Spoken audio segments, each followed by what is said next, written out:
many of you have heard of Ukraine? Look at that. UK politician Tom Tugendhat talks to Welsh schoolchildren about NATO's role in the world today.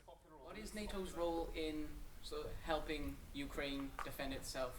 It has sent various battle groups to Poland to make sure that our eastern borders are not going to be threatened. It has sent extra aircraft to Lithuania, Estonia and Latvia. It's just one of many events in their hometown of Newport to prepare for the largest gathering of heads of state and government ever on British soil during the 2014 NATO Summit this week.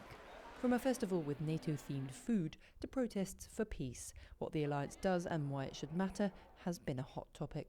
As a news agent, I keep abreast of what's going on, and I see it as an ideal opportunity to promote Newport to the rest of the world. I am slightly against the NATO coming to Newport because it's caused a lot of disruption. We're having to close schools and roads, and I don't think Newport itself is going to get any benefit itself, the city itself. There's no doubt, however, that Newport will headline the news this week as world leaders descend on the city.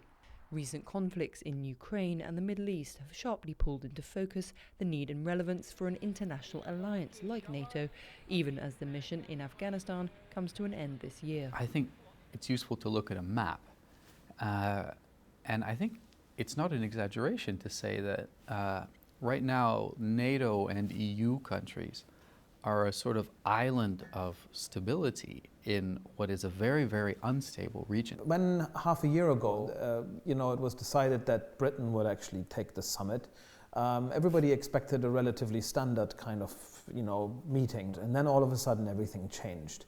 Britain at the time, and when it decided to host it, wanted to send a sign that despite defense cuts, it was very much at the forefront of the defense and security agenda. Now I think the importance of the summit has moved on way beyond Wales and way beyond Britain as a location.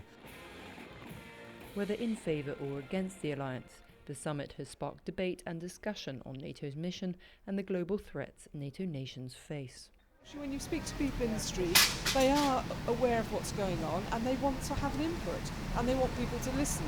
And I think they see NATO as part of that process.